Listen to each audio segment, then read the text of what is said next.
It's November 11th, 2021. My name is John Harry. I'm the Collections and Digitization Specialist at the Milwaukee County Historical Society. This is an oral history interview with Milwaukee County Judge Derek Mosley. This interview is taking place at the Milwaukee County Historical Society, downtown Milwaukee. To start, let's get some background. So, where and when were you born? I was born on August 25th, 1970 in Chicago, Illinois. And what are your parents' names and what did they do for a living when you were growing up? Yeah, so my mom's Barb Mosley, and she was a secretary to the dean of Governor State University in Park Forest, Illinois. And my father was a telephone, worked for Illinois Bell telephone company, climbed poles, telephone poles. And what do you remember about your childhood growing up in Illinois? Yeah, I thought growing up in Chicago is where I actually initially grew up, and I just thought that everything was Chicago, the whole world was Chicago, right? And so that's all I really knew. Big buildings, a lot of people, and so I had a good childhood. Both parents worked, strong. I went to private Catholic schools my whole life, and so yeah, I had a great upbringing. Did faith play a big part in your upbringing? Yeah, so if you have anybody in your family who has converted to another religion, that person becomes very dedicated to the new religion. So my mom was Baptist, my dad was Catholic. So my mom converted to Catholicism. And so as soon as she converted, she became holier than the Pope. And so it became that kind of environment. Tell me about your family. Do you have siblings? Yes, I have a younger sister, Tiffany, and she actually, it's funny because she manages Topgolf, the Topgolf franchise, and she's a stand-up comedian in Chicago. So yeah, I'm the butt of a lot of her jokes. What was your relationship with her like growing up? So we actually became a lot tighter after we both graduated.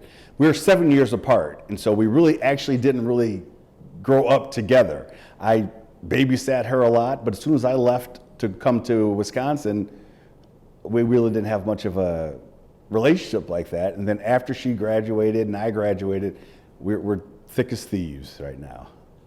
Where did you go to school growing up? So I I went to Marian Catholic High School in Chicago Heights, Illinois. And then I went to college in Iowa, small college in northeastern Iowa. And then I went to law school at Marquette here in Milwaukee. What was the school in Iowa? Oh, Upper Iowa University. Upper Iowa. Yep. And Marquette here in Milwaukee. So is that what brought you to Milwaukee then? That's what actually brought me to Milwaukee was Marquette. Okay. And then I came to Wisconsin, and people always talk about the Midwest, that we're really nice and we're really nice people. In Chicago, people are nice. Like you walk by somebody in the street and you say, hello, how are you? And then you walk by. Here, someone says, how are you? They really mean, how are you, right? And so took a little bit to get used to. You walk by and you say, how are you? And someone's waiting for a response. And I'm like, oh, well, I'm doing good, I guess, thanks. So yeah, all those experiences have made me the person I am today. Cool. I'm just going to have you move your mic down just slightly. Your voice is so booming. Right, yeah, because I don't even use mics in the courtroom because my voice. Yeah. Okay, cool. So when you were in school, like high school, what was your favorite subject growing up? Yeah, so I was English, and so that's kind of the reason why I became a lawyer and a judge. I was really moved by English, not like gerunds and periods and semicolons. I'm talking like English literature. And so I loved literature class. In fact, majored in that in college. And then, once you graduate from college with your English literature major, there's not a whole lot going on, right? And so you can teach, but one of the benefits of reading so much is law school. Law school is a bunch of reading, and so it became very easy for me. Did you go straight from your undergrad to law school? Yep, straight on. I didn't wait. I'm not that guy. I have to follow the continuation. If I take a year off, or a gap year they call it now, you'd never see me again. So when you were an undergrad, was there a moment where you're like, I'm going to go study law?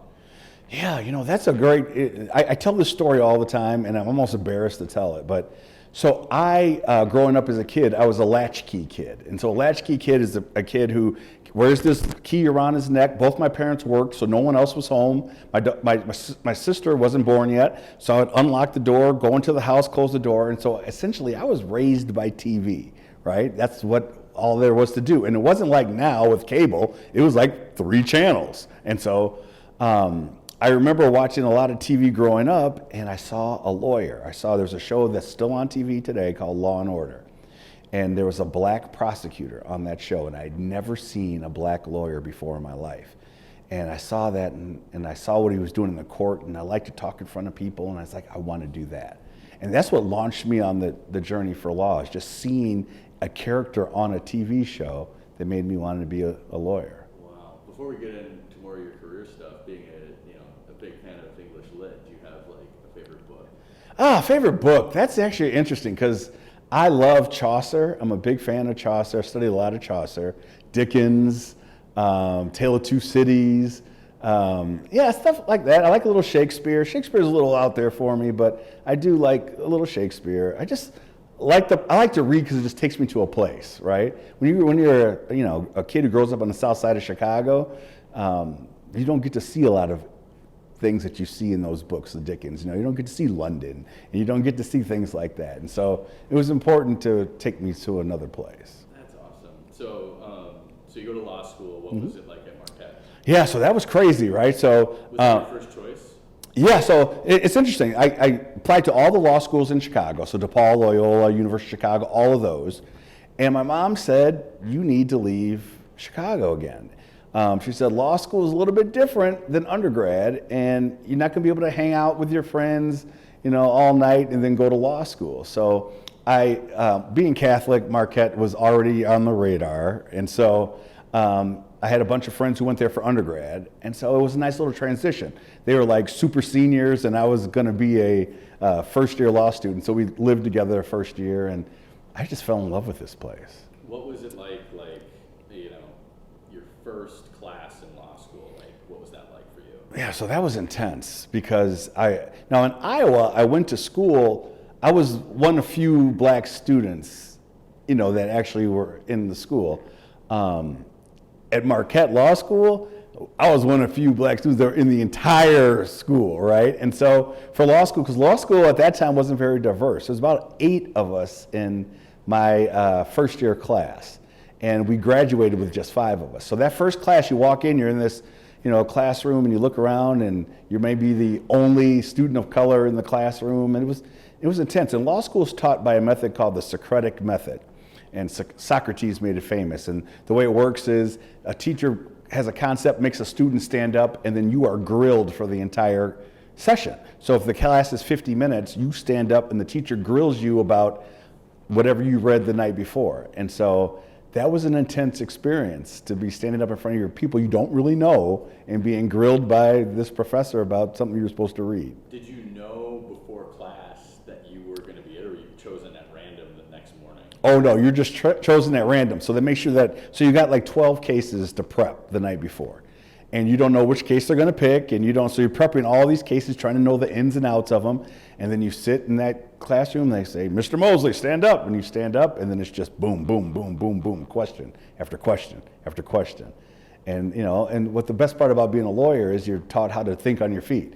So even if you don't really know the answer, there is no, I don't know that answer in the law. You just come up with something, right? And so that's how you see lawyers do that all the time. And so when did you graduate from law school? Graduated in 1995. And then did you just go straight into practice? No, so I graduated in 1995, and I followed my dream from Law and Order and became a prosecutor. So I was a Milwaukee County prosecutor for 8 years, did everything in that office from misdemeanors, felonies, sexual assaults, juveniles, drug cases, you name it, I did it. Did that for 8 years and thought, every prosecutor thinks, I could do what they're doing. And so every judge in Wisconsin's elected, so I ran for election. What was were there any cases that stand out to you from your time as a prosecutor that you remember? It's being really might be hard. Yeah, see that kind of blurs. Okay. I represented the state of Wisconsin over 1,000 criminal prosecutions, so that blurs over time. And it's not so much that you remember cases. I never forget people, and I have a lot of stories about people that I remember. Yeah. What maybe tell a story about? Sure. So let me tell you this one. this is the one that I carry with me a lot. And so I was a prosecutor. I was young. I just graduated from law school. I had a little money, because prosecutors don't make a lot of money, so I had a little money, but I thought I had a lot of money. So I did what you did when you were young. You're out at the bars and the clubs and all that life. And I remember I had a case, and it was a young man who he was like a passenger in a stolen car. So he didn't really steal the car, but he's with his buddies. And after the case was over, and they took him back into the waiting cell, his mom comes up to me afterwards and says, I really would like you to mentor my son, if you would. He doesn't have a black male role model. And she gave me her number, and I took it, and I just set it on my desk, and I didn't do anything with it. Completely forgot about it. Probably about 6 months later, that young man comes back in. Now it's a little bit more serious of an offense. And the mom comes up to me and she says, you know, I gave you my number, I asked you to call, you didn't call, but I really need you to call me. And I took the number, and once again, being all full of myself and only about myself, totally forgot. And then I remember one day I'm sitting at home, and I'm drinking my coffee, getting ready to go to work, open the newspaper, and I read that this young man had been killed. And it hit me hard. And so I grabbed the number, found her phone number once I heard he was killed, and I went to her house. And even when I talk about it now, it makes me a little emotional. I went to the house, knocked on the door, and they're prepping for this funeral. And I walk in, talk to her, I apologize to her, and I tell her that I'm sorry, I let your son down, I let you down. And I'll never forget, she hugged me and she says, just promise me that you will always be there for Milwaukee's youth. And from that moment on, I have dedicated my entire professional life to the youth here in Milwaukee. Do you deal with a lot of juvenile cases now? Yes, I do juvenile cases now. Yep. Okay. And so, and it's more than just that. That's my job, right? So I get paid to do that. So when I talk about working with juveniles, it's outside of the courtroom. So I've mentored countless numbers of juveniles. Some are doing great.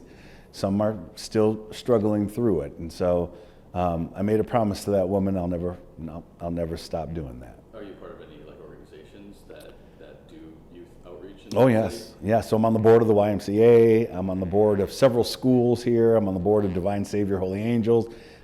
You name it. Anything that's youth related, I'm involved with, and that's my passion. So when you decided to run to be a judge, what was that experience like of campaigning? Yeah, so it was actually pretty interesting. So what happened, the job that I had a mentor. So when you're in law school, they try to pair you up at Marquette, pair you up with another alumni of color. And so the person I got paired up with wasn't an alumni, but he was very active in the community. His name was Louis Butler. And he became a Supreme Court justice, actually the first black Supreme Court justice here in Wisconsin.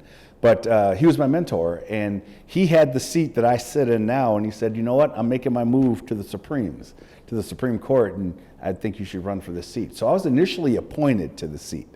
And so I was appointed to the seat by the Common Council, took the seat, and then I had to run after that. And fortunately for me, I've never had an opponent, so it's nice to run. That's the best kind of election, right? So yeah, and God willing, 2023, I'm up again, and hopefully we continue that streak. So like you said, when you're at Marquette, they give you a mentor. Yes. And so you, as a black person, do you think it's a good way to go about it? Oh yes. As far as like, let's pair up, two, people of color. Oh yeah. But what about the white students who are there? Do they just, are they just paired up with other white people? Oh, that's good. So okay, so that happens by the Black Alumni Association of Marquette. They do the mentoring, and it's great because remember, I'm a transplant. I'm not from Milwaukee, and so when I got to Marquette, I had the questions that everybody has, right? And so if I didn't have someone there for me, so for instance,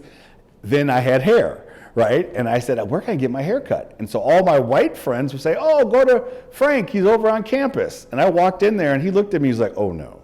He only cut white hair, right? He didn't know how to cut black hair. And so that's why that's important, right? There's a lot of things that culturally I had to learn, and I'm glad I had a mentor to teach me. Sure. How is Milwaukee's, it's often been said, and there's a lot of proof behind it, that Milwaukee's one of the most segregated cities in the United States. how is, your adaptation from Chicago to here? Are some of the struggles of the different populations the same, or are they, is it more intense in a smaller city? Yeah, so I always refer to Milwaukee as Chicago about 8 years ago, right? And so we're a little bit behind Chicago and what's going on, which is good because we can see what's going on in Chicago and hope to remedy it before it becomes a problem here. So Milwaukee has a ton of diversity. We always get this bad rap of being a very segregated city, which we are, but we have a ton of diversity. We have every group of people you can imagine. And our problem is that we don't really interact with each other in the city of Milwaukee. Chicago has that same issue, but Chicago has kind of branded it differently, right? So for instance, we have Little Italy, and that's made up of a lot of Italian families, right? And we have Chinatown, which is made up of a lot of Asian families. And so when you brand it like that, it doesn't seem like the city's that segregated because you're like, oh, we're going to go eat in Chinatown, or we're going to go to Little Italy, we're going to go to a Ukrainian village or a Polish village, because that's how Chicago's laid out. We don't do that. We're just this city, and we talk in terms of sides, right? So you say North Side, everybody thinks black people. You think near South Side, everybody thinks Latinos. You think far South Side, everybody thinks whites. And the West Side is kind of like this nice little amalgam of people. And and so I think that Milwaukee, we are a lot better off when it comes to, I know people think crime and things are a problem, but when it comes to cities our size, I know we're bigger than Boston. We're bigger than Miami. I mean, these are cities who I would never trade crime problems with, right? So we have our issues, but we're ahead of the curve. Can you kind of take me through your average day as a judge? Sure. What does that look like? Yeah, so we work Monday through Friday, and so we have 3 court sessions. We have a morning court session, which starts at 8:30. We have a 1:30 court session, which is our afternoon court session. And then we do a night court session starts at 5 o'clock once a month. So we want to make sure that everybody has an opportunity to come to court, that you can't, I got to work, I can't make it to court. We don't want that to be an issue for you. So that's why we do morning, afternoon, and evening. We do cycles. So my first week we call intake.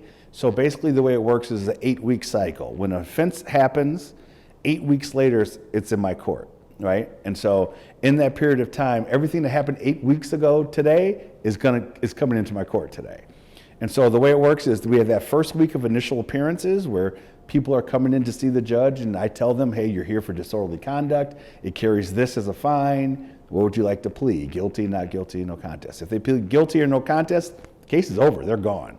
If they say not guilty, I set it for a date for them to come back on another date to talk to the city attorney. And then if they want to continue to fight it, we go to trial. So we have a intake week, pretrial week, trial weeks. And that's how we operate. Even though we're the lowest rung on the court system here in Milwaukee, because there's 3 city judges, 46 county judges, we're the busiest court in the state of Wisconsin. So we do anywhere between 80,000 and 140,000 cases a year. So it's a very, very high volume court.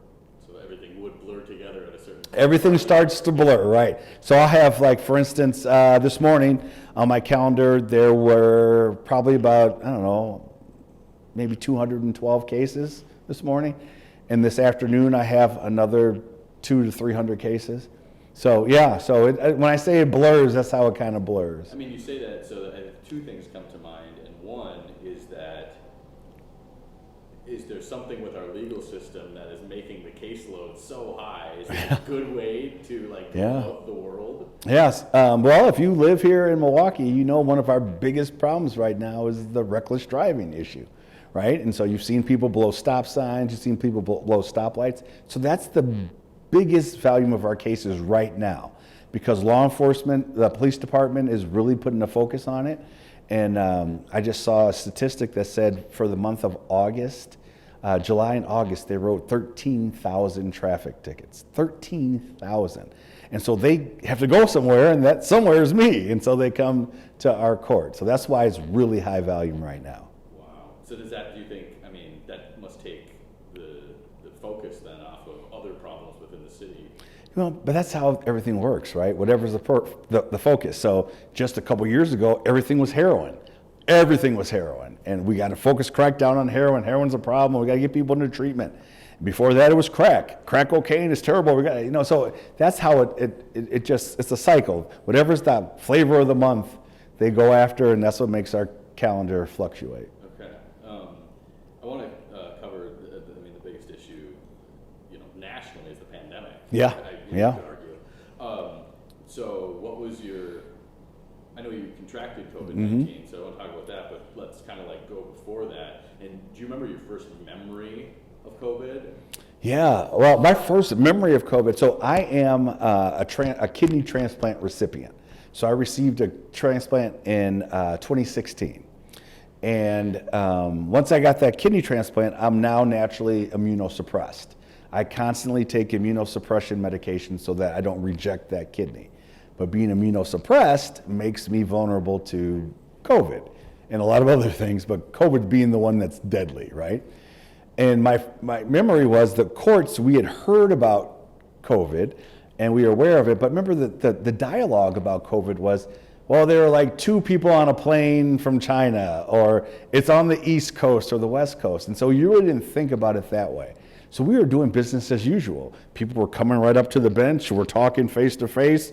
I'm handing them papers, they're handing me papers, and we didn't really think about it. And then I didn't feel well. And it just felt like I was catching a cold, basically, is how it felt. But as time went on, and when I mean time, I just mean a couple days, it became more and more difficult to breathe. So I would walk up the stairs of my house, and I felt like I ran a marathon. I was just literally, and I found myself, instead of breathing like we do, I was breathing like that because I couldn't take deep breaths. So I called my doctor and told him I don't feel well. He says, why don't you just go get a COVID test? Let's see what's going on. And it came back positive. And this was March of 2020. So we're talking right away. And so my doctor said, you need to get to the emergency room right now. And so it's the craziest story. My wife drives me there. I get out of the car. I walk. I'll see you tonight, right? I'm going to see what they say. I'll call you when I'm ready. I walked in, and from the moment I walked in, everything just went south. My blood oxygen was at 99, then 95, then 92, then 90, and then it hit 89. And when it hit 89, they rushed me to the ICU. And I put me on oxygen, and I remained in the ICU for 12 days. That question was... What was it like in the ICU? Yeah, so terrifying. The reason why the ICU was terrifying is because everything was shut down. It was like something out of Star Trek.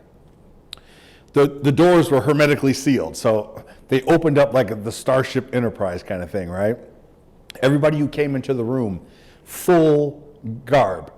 All I saw were their eyes, and they were even covered with glasses. No exposed skin. No visitors. No one could come in, so you're completely by yourself in your room. I'm hooked up to oxygen. I can't move. I have monitors everywhere. And probably the scariest part, because I did have a kidney transplant. When you have a kidney transplant, the doctor's like, we're going to do this. I'm going to do an incision. I'm going to grab the kidney. I'm going to clamp it off. I'm going to grab the donor kidney. I'm going to put it in. I'm going to sew you up. That was your routine. You knew that going in. We're here for COVID. The doctor comes in, and I say, so, Doc, what's the plan? And he literally goes like that. And I freaked out. That's probably the last thing you ever want to see your doctor say. But he's like, we have no idea. He's like, I'm going to be 100% honest with you. We have no idea. Because remember, this is March 2020. We are going to try to do the best we can to treat your symptoms, but we have no cure for that virus. And so what made it difficult for me is because I'm immunosuppressed, there was no immune system. So COVID just ravaged me, which is why I plummeted. So I had to make a choice, the kidney or my life, essentially. So they took me off the anti-rejection meds so that my immune system built up to fight what they could fight, with knowing the risk was I would lose my kidney. Fortunately for me, the kidney maintained, took a little hit, but nothing bad, and I was actually able to get through it. So do you have 2 kidneys? I have 3 kidneys. Okay, They keep the other 2 in, but they're useless. They clamp them off. Okay. In fact, I just went in, and that kidney now is about the size of a little bit bigger than a peach pit. Okay. Yeah, so they shrink because once you take the blood away from them, they atrophy. Okay. So they're still there, but when they put the other kidney in, I mean, you ever eaten a big meal and you feel full? That's what it feels like. Because remember, your body is so perfectly designed that everything has a place. And now we're going to shove this thing in there, which really doesn't have a place, but we're going to make a place for it. So as soon as the surgery's over, you're like, oh my gosh, did I just eat? You just felt like you were full, yeah. And it's not until those kidneys start to atrophy that everything goes back into place. So. Wow. So you're in the ICU, laying down. Are you able to like contact your wife? Like, what do you do? Yeah. For 12 days while you're like struggling to breathe. For a judge in the ICU, being pretty much a prisoner to daytime TV, it's probably what I would call the judge's version of hell, because no matter what channel you turn on, it's some judge show, right? And so I'm like, you've got to be kidding me. So here I am, I'm in this ICU unit, I can't move, I can touch the remote, I can't breathe, I want to watch something, and I would turn from one channel, it's Judge Judy. One channel is Judge Alex. I'm like, this is crazy. And then you turn to another channel, and there's people on the TV saying, COVID's fake, this has all been made up. And I'm like, really? And every day as you're in the ICU, people are being pulled out. I mean, I was there for 12 days, and they lost 5 people in those 12 days, so. Was there a moment where like it got so bad that you're like, I'm not going to live? Yes, so it was so bad. I knew it was bad because the doctors never came into my room. They would call me on the phone from outside the room. I could see them, but they would not walk in the room because you're that contagious. I picked up the phone. The doctor said, we're going to treat you for your symptoms. We're going to try to see if this helps, because I developed pneumonia as a result of the COVID. And we're trying to treat your pneumonia, and hopefully that would open your airways so your oxygen will increase. But he says if this doesn't work, your oxygen keeps going low, we're going to have to ventilate you. And God bless my doctor, because I told him, tell me straight, I want to know what's going on. And he says, we're going to ventilate you to keep you alive and try to fight it while you're ventilated. But I'm going to be honest with you, there's about a 90% death rate on the ventilators. So, do they intubate you and put you under? Yes, yeah. And so, so the night before I was about to be vented, the nurse comes into my room, and she has an iPad and allows me to essentially say my final goodbyes to my 2 daughters and my wife. And it was the toughest thing I think I've ever done in my life. We laughed, we cried a lot. And then when that call ended, at that point I made peace. I was like, I'm okay. I'll go, but I just prayed that they're okay, right? I've lived a good life, and I was reserved to that point. Unbeknownst to me, the nurse who was caring for me had patients who had passed away. So I was her last patient still alive. So she came into my room. I remember they made us lay it on our backs, on our stomachs, because it opens up your lungs. So when someone comes into the room, I can't see who's into the room because I'm laying on my stomach, and they come up, and I heard a chair pull up to my bed, and your hands are down, and I felt someone grab my hand, and it was the nurse, and she said, I'm going to stay here with you all night. Because remember, I didn't know this, but since then, I was the only patient she had left. And she was like, I'm just going to hold your hand, and we're going to get through this together. And in the morning, I'm going to open up the blinds, and we're going to see the next day. And we both sat there and just cried all night till I fell asleep. I woke up, and she had opened the blinds and told me that my oxygen went up last night. And we just both bawled. And then each day started going up higher and higher till 12 days later, they released me, which was something. It was quite an experience. So what was it like leaving the hospital? Yeah, so, people don't think about this. When you're like in a bed for 12 days, you can't walk. Yeah. And so I couldn't leave until I was able to walk an entire length of a hospital floor. And so the last 2 days, I was probably able to go home. I just couldn't walk an entire floor because, your legs haven't been used for 12 days. And 24 hours for 12 straight days in a bed, not moving. And so, so the last couple of days was just a matter of got to get my legs up. And I was doing everything I could to get them up because I wanted to get out. It was just not a place I wanted to be. And what was it like your first night at home? Easter.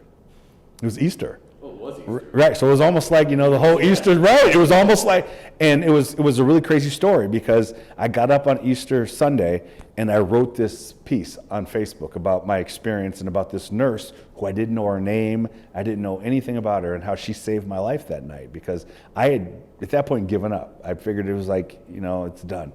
And she gave me, and I didn't know till later that I gave that to her because I was the only one left for her. And so I wrote that, put it on Facebook, and it went viral. We went to Easter, we're eating brunch, and I go back, and it was like shared 8,000 times. And I was like, what? And then it wound up being shared over 100,000 times, and the nurse saw it. She was sitting at home, she had a day off, and she was reflecting on all the patients she had lost, because these nurses have seen more death than some soldiers, right? And she just logs onto Facebook, and one of her friends, who's also a nurse at Frederick, had shared it. And then she reads it, and she's like, that's me. And so she reached out to me, and we've become friends ever since. So, yeah.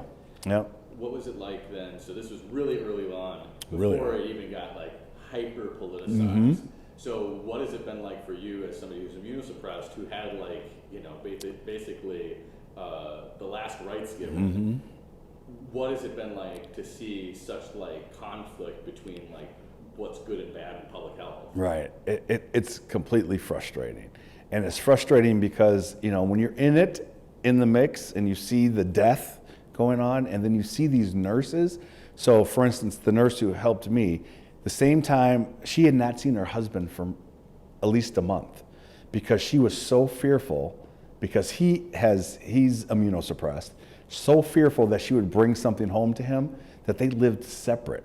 She was that dedicated to her job that they lived separately so that he wouldn't get sick. And then you see people talk about, this is fake, this is phony, and it was an incensed. I was furious. That was when I talked about TV. Those are my options: judge shows or people on TV telling me that this doesn't exist. It was just, like I said, it was my little hell in the ICU. It was awful. And so I'm guessing you're vaccinated. Yeah, I'm vaccinated, boosted. I've actually probably predated everybody. I was probably one of the first to get the vaccination. Definitely was one of the first to got the booster. What was it like when you got your first shot? What was going through your mind? So I wasn't really worried because I think I've been through the worst, right? So unless this shot puts me back in the ICU, I think I'm gonna be okay. And there was nothing. It was nothing. I had no side effects, nothing. The booster shot the same way. But even after the shot, I wasn't that guy who was like, got my shots, let's go to the bar, and even to this day, I'm not that person. I don't do a lot, just till, we can get our numbers a little bit lower, so. How has the pandemic impacted your job, aside from getting sick? Yeah, so I actually say one of the good things that came out of the pandemic was my job. And I say that because it changed the way we administer justice. So I told you we had a morning, afternoon, and evening court session, which we thought was, hey, if you can't make it to this court session, that's on you. We give you every option you can have. But that still entailed people getting in a car, driving to the courthouse, paying for parking, and if you didn't have a car, waiting out in the snow, the rain, waiting for your bus to pick you up to take you to court, right? So then when we switched to virtual court, where people can just stay home, log on to Zoom, and come right into our court session, and that changed everything. Everybody was making court appearances. No one was missing court appearances. Weren't issuing any warrants like we used to do when you don't show up for court. it changed everything. We were able to administer justice. We were able to improve the access to justice for defendants in Milwaukee. It was amazing. So is that something that you've maintained? Oh, yeah. That the numbers have gotten a little better? Are you doing in person again? We do in person, but you can still appear virtually. So virtual is going to always remain an option for the court system because it's just too convenient for people. And so I'd rather you come and see me in court, rather you come via Zoom in your break room at your job than me issuing a warrant for you to get picked up at the warrant. There's no good time to get picked up on a warrant, right? That must help with it, like a lot of equity issues. Yes, you better believe it, because people have jobs, right? Some people have the luxury to say, I'm going to take off for a couple hours to go do my court case. There are people who don't have that luxury. And so now those people I see, they're like, hi, Judge, I'm sorry, I'm on my conveyor belt here doing my job in this factory, but I just want to do my case real quick. I'm like, okay, I got you. Let's do it. Yeah, it's great. It's been fantastic. So that's something great that's come out of the pandemic. Sure. What do you see, kind of moving into some bigger picture questions, what do you see as some of the key issues or challenges surrounding the legal profession currently? Yeah, so with the legal profession right now, the things is probably attacking bias. Finally, after years and decades of people telling people that we all have some form of bias, finally the court system is starting to realize that we all have it, we have to address it, we have to come to grips with it. If you expect people to have a jury of their peers, there should be a jury of their peers, right? And so that's the biggest thing. Dealing with our bias issue that the court system has, because we're humans, we just have to deal with it. Also trying to find alternative ways to deal with people. We're not going to incarcerate our way out of problems, right? The police department, even the court system, has become these things that people call no matter what the problem is, right? So my boyfriend won't leave my house, so I'm calling the police. I want the police to come and get him out. Well, okay, all right, we call the police to do that.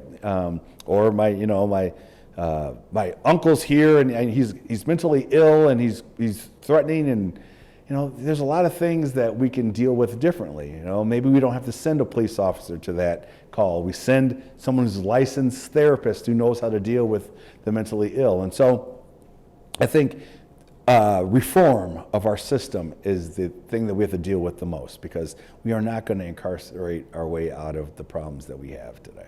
Sure. You mentioned earlier in the interview that you were one of few black students in law school. I'm guessing it's a trend across the country. You serve on the State Bar of Wisconsin's Minority Recruitment Committee.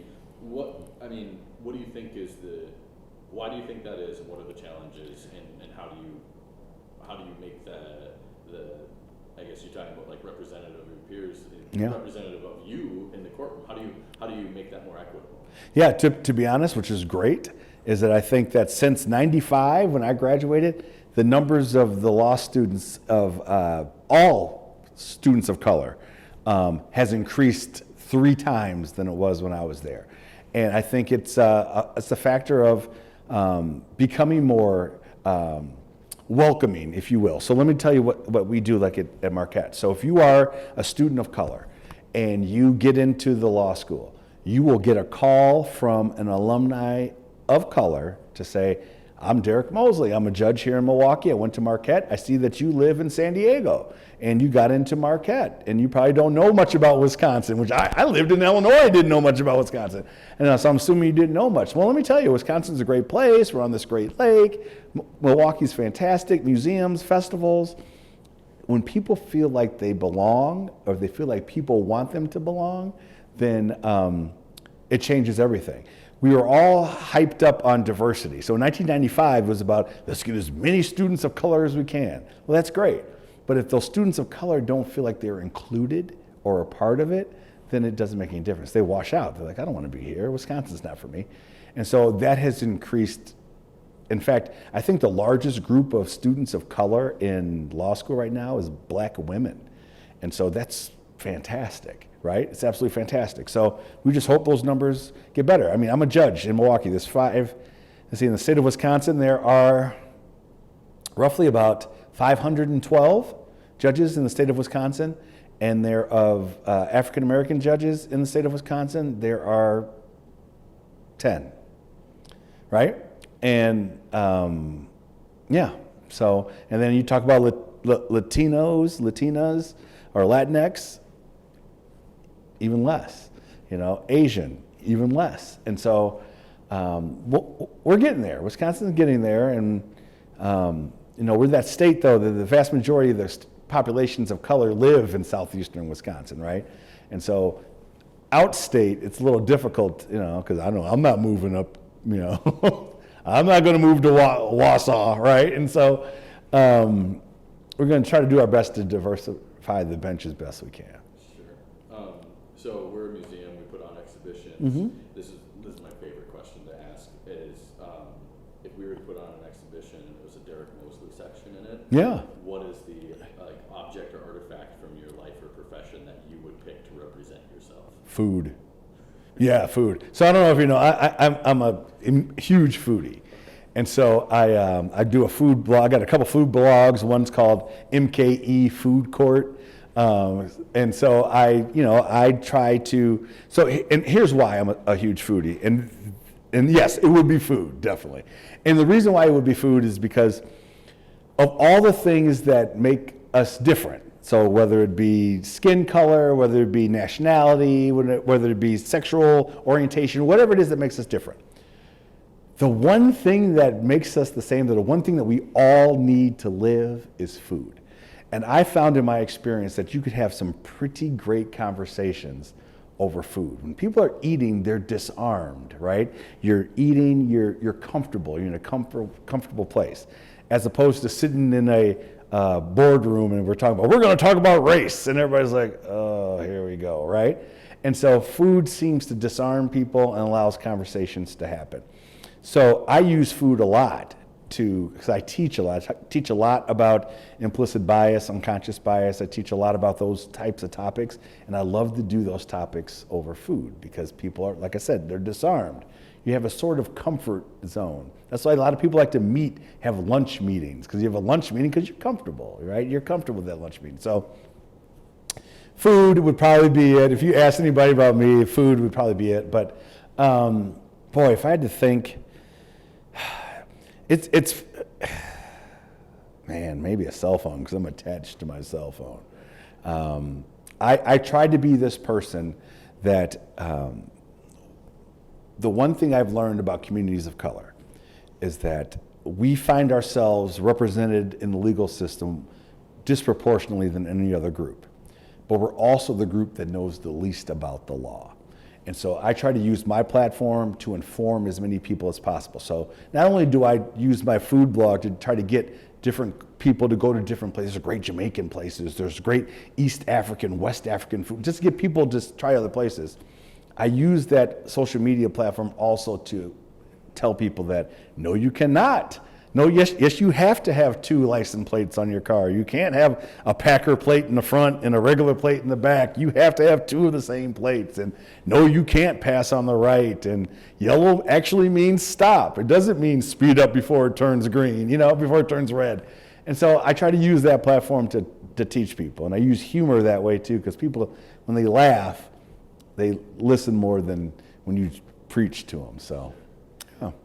That's all the questions I have. Unless you have anything else you want to add to your interview. No, that was easy. Okay, cool. Well, Yeah. Thanks so much. No, man, no problem. So you guys are gonna just archive these? Yeah. Is that what that's so cool. That's awesome. Perfect. Yeah.